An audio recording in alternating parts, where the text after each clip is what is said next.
अवधूत चिंतन श्री गुरुदेव दत्त श्री स्वामी समर्थ. जय जय स्वामी समर्थ. नमस्कार स्वामी भक्तांनो, तुमच्या सर्वांचं स्वागत आहे स्वामी भक्ती प्रतिभा या चॅनलमध्ये. आजचा दिवस तुम्हाला आनंदाचा, आरोग्यदायी जाओ हीच मी स्वामीचरणी प्रार्थना करते आणि आजच्या आपल्या स्वामी संदेशला सुरुवात करते.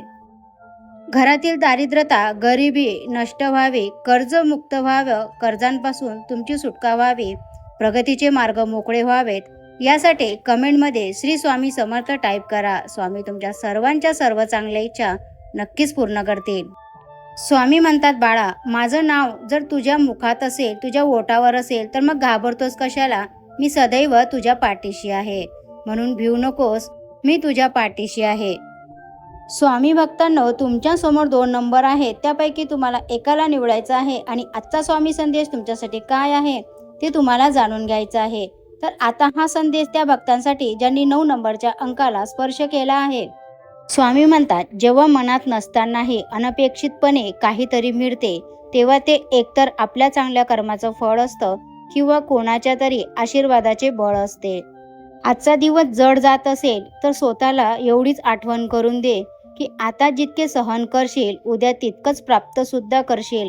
फक्त मनोबल कधी खचू देऊ नका. भीती हा मनाचा खेळ आहे. जो खेळतो तो हरतो, जो सोडतो तो जिंकतो. कधी कधी मन उदास असतं, तेव्हा मनातील भावनांना शब्दात मांडणं गरजेचं असतं. दुःख हे आयुष्याचा एक भाग आहे, पण त्यातूनच आपण सावरतो. माणूस हरवला की शोधता येतो, पण बदलला की फक्त त्याच्या आठवणी सोडून काहीच उरत नाही. हृदय कितीही भरून आलं तरीही होठावर हसू ठेवावं लागतं, कारण इथे दुःख विचारणारे कमी आणि मस्करी उडवणारे जास्त आहेत. काही जखमा अशा असतात ज्या कधीच भरून येत नाहीत, त्या फक्त वेळेनुसार सहन करण्याची सवय होते. नाती आणि अपेक्षा, ज्यांच्यावर आपण मनापासून प्रेम करतो त्यांच्याच नजरेत आपण एक दिवस नकोशे होतो, हेच आयुष्याचं मोठं दुःख आहे. माणसं ही आरशासारखी असतात. एकदा तडा गेला की चेहरा तोच राहतो, पण बघण्याचा दृष्टिकोन मात्र बदलतो. गरज संपली की बोलण्याची पद्धत बदलते. हे कडू आहे, पण हेच सत्य आहे.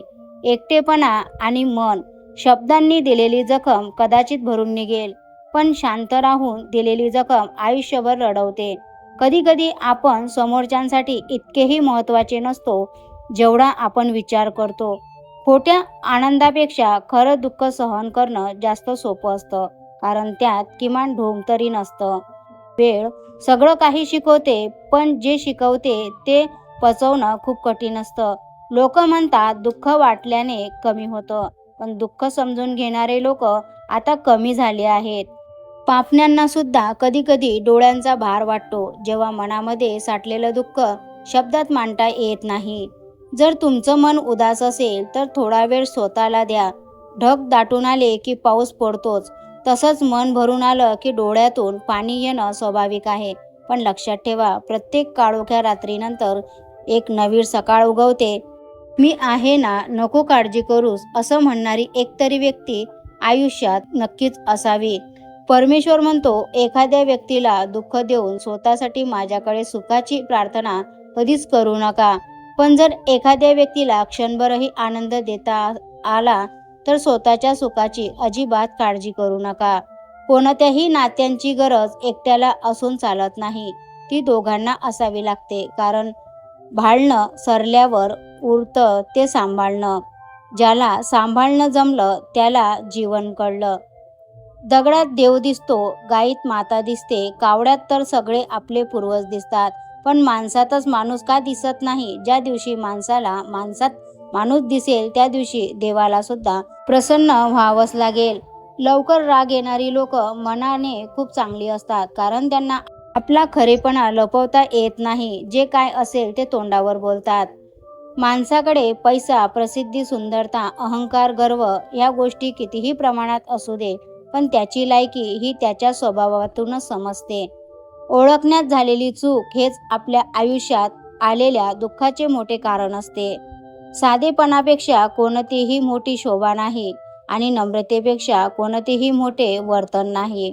विचाराने श्रीमंत आणि मनाने समाधानी असणारी व्यक्ती सदैव सुखी असते. आता हा संदेश त्या भक्तांसाठी ज्यांनी 8 नंबरच्या अंकाला स्पर्श केला आहे.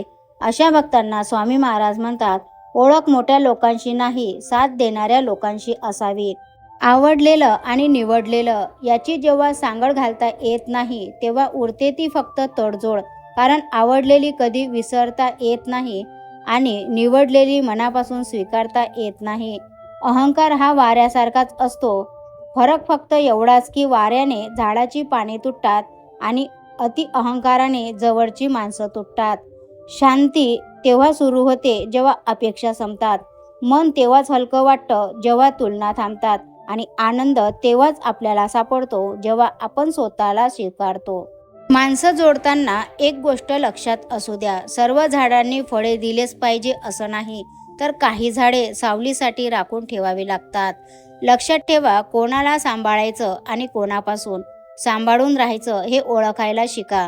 कारण आपल्या काड्या करणारे आपलेच नालायक असतात. जोपर्यंत सोबत आहात तोपर्यंत एकमेकांना समजून घेत चला. जर दूर झाले तर आठवणीशिवाय शेवटी काहीच उरत नाही.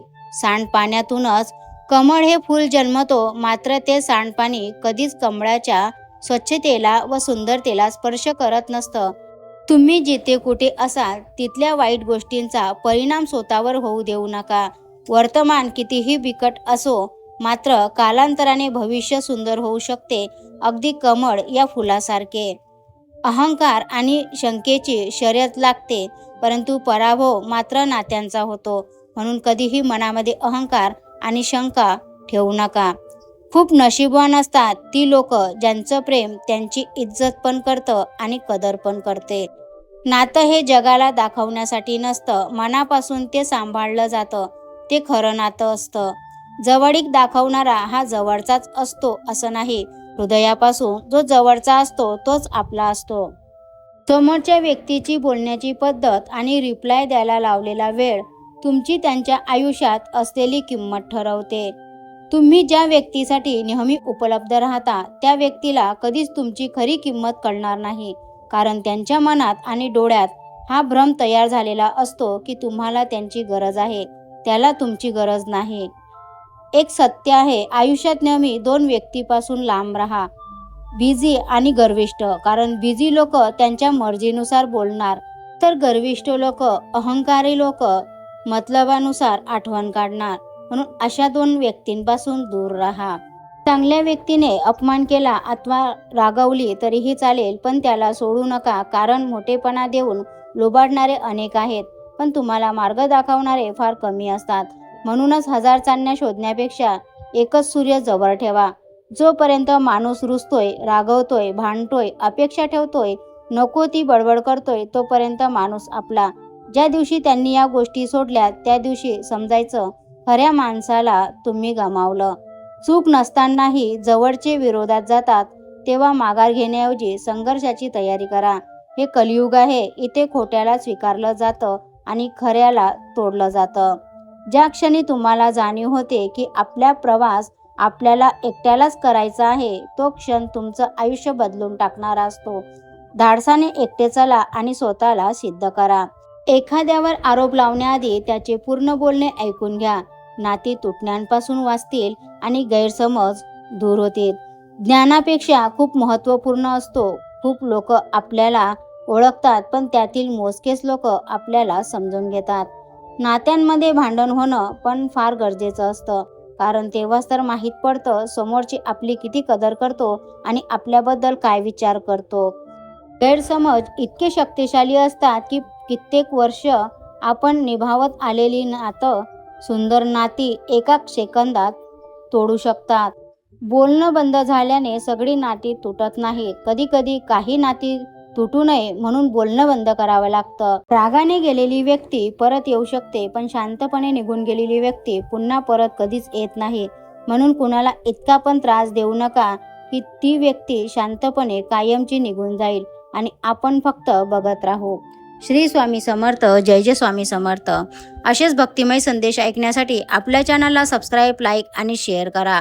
भेटूया अशाच नवीन एका मोटिवेशन व्हिडिओसोबत.